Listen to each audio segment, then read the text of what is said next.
ini yang kita bicara kemudian ketika Iran menutup Selat Hormuz.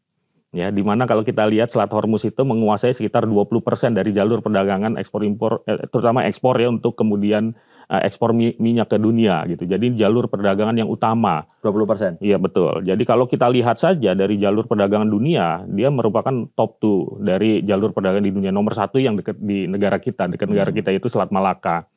Nah ini tentu saja akan berdampak besar kepada kenaikan harga minyak, kenaikan cost of production karena energi juga akan meningkat, dan ditambah juga adalah kenaikan dari logistik cost. Ini yang selalu terjadi kalau kita lihat dari berbagai situasi atau kondisi yang ada saat ini.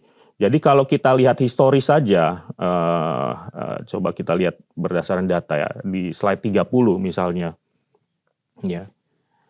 Ini kita melihat situasi atau konflik ya di berbagai negara, terutama mayoritas ada di nah ini dia kalau kita lihat ya.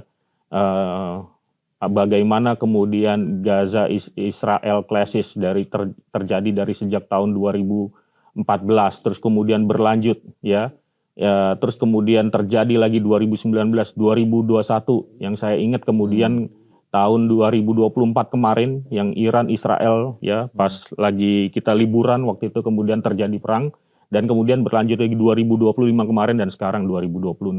Ini dampaknya banyak sekali ya, kalau kita lihat bagaimana currency kita juga terdampak cukup besar waktu itu, terus kemudian berdampak juga kepada dollar index dan juga fix index. Di setiap terjadi konflik memang kemudian berdampak besar kepada sektor finansial juga, sektor keuangan. Jadi jalurnya memang pertama adalah kenaikan harga komoditas, ya, yang kedua adalah kemudian kenaikan dari logistik cost atau biaya logistik, dan ini kemudian berpengaruh kepada kenaikan ekspektasi inflasi di global itu sendiri ya, baik di negara maju maupun nanti larinya juga kemudian ke negara berkembang. Ya, ketika inflasi meningkat, pertanyaan berikutnya adalah apakah kemudian bank sentral di dunia ya, terutama di Amerika Serikat dan nanti juga di Indonesia akan meresponsnya dengan mendelay ya kemungkinan pemangkasan suku bunga acuan misalnya.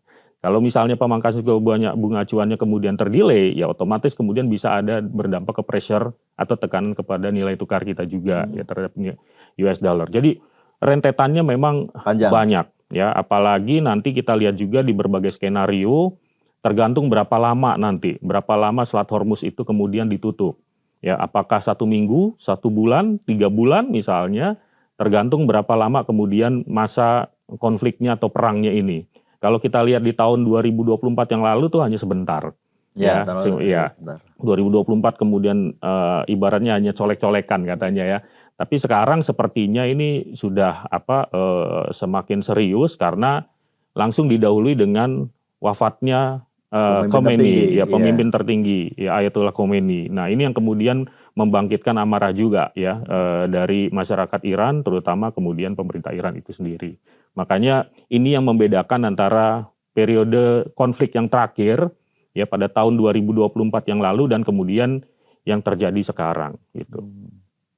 Artinya, kalau sekarang kita bicara perekonomian Indonesia, tadi kemungkinan harga minyak akan naik gitu. Ya. Sementara pemerintah kan juga punya asumsi kan. Ya, di APBN kalau tidak salah asumsi kita adalah 70 US dollar per barrel gitu. Nah, kalau sampai harga minyak terus naik, ada beberapa skenario bahkan sampai 100 kalau memang Selat Hormuz ini ditutup dalam jangka waktu yang lama gitu. Itu pengaruh ke APBN kita seperti apa? Ya. Jadi sebelum kita bicara bagaimana pengaruh kepada APBN-nya, Mas Irom, jadi kalau kita lihat adalah kemudian bagaimana kemudian skenario yang bisa terjadi ke depan. Jadi kita memang membuat ada 4 skenario sebenarnya. Ya, kita ada skenario yang baseline-nya. Baseline itu adalah kondisi sebelum perang terjadi, ya, di mana waktu itu kalau kita lihat ya harga minyak itu sekitar 66-an, ya. Harga minyak itu sebenarnya memang diperkirakan akan rendah ya, bertahan rendah. Kenapa? Karena global demand juga lagi turun. Akibat memang proyeksi dan kemudian pertumbuhan ekonomi saat ini yang juga memang masih rendah. Jadi global demand turun itu yang kemudian menekan harga minyak. Makanya walaupun beberapa kali ada konflik, itu kemudian harga minyak kemudian normalize kembali. Tapi dengan situasi yang semakin serius kalau kita lihat akhir-akhir ini, Kemudian kita lihat ada kemudian 3 skenario tambahan. Confined war. Confined war itu adalah kalau direct konflik antara hanya Iran dan Israel, ya. Nah, including kemudian hanya 2 negara ya, itu. Ya, kemudian itu bisa menaikkan ke harga 84. Kemarin sudah mencapai 84, langsung cepat naik dari 60-an, 70, terus kemudian 84. Terus kemudian proxy war. Di proxy war itu kemudian melibatkan juga negara-negara, ya, seperti Kuwait, Saudi Arabia, dan juga United Arab Emirates. Dan yang terakhir adalah open war. Jadi open war itu kalau misalnya langsung ke semua negara di mayoritas OPEC, ya, itu terkena dan kemudian akan berpengaruh sekitar total 33,5 juta barrel per hari, ya, production. Nah, ini tentu saja akan kemudian bisa menaikkan harga minyak bisa ke atas $100 per barrel. Hitungannya itu bisa 130-an. Nah, tentu saja kemudian pertanyaan Mas Irom tadi, bagaimana dampaknya kepada perekonomian Indonesia.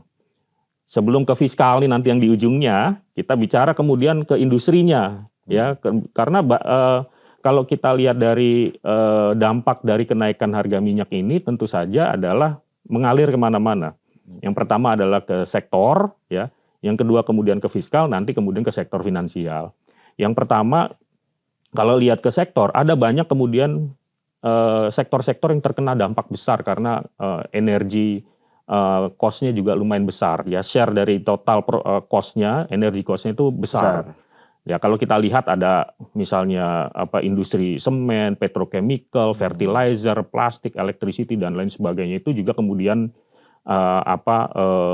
beban dari energi, ya, kemudian atau fuel cost-nya terhadap totalnya juga besar. Nah, ini yang akan berdampak jadi semacam kalau kita bandingkan the winners and the losers-nya, ya memang akhirnya industri-industri yang banyak menyerap energi, ya, biaya-biaya dari energi itu akan meningkat. Yang berikutnya adalah kalau kita lihat baru kemudian ke dampaknya kepada APBN. Nah, kalau lihat di APBN memang kalau kita buat skenarionya saja misalnya, tapi ini hitung-hitungan, ya. Memang yang perlu dimitigasi adalah kita bisa lihat dampak 75, 80 kalau harganya terus naik, ya, dengan berbagai tingkatan kurs, ya.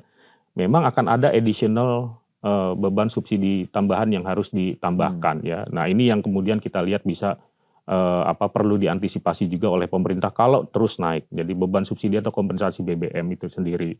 Nah, pertanyaannya adalah kalau misalnya harganya terus naik, nah ini yang kemudian perlu diantisipasi, ya. Kemudian kalau misalnya harganya terus naik, bebannya kemudian meningkat, dan pemerintah perlu melakukan adjustment kepada harga BBM bersubsidi, ya tentu saja akan menaikkan tingkat inflasi di domestik. Nah, ini yang kemudian perlu dimitigasi ke depannya.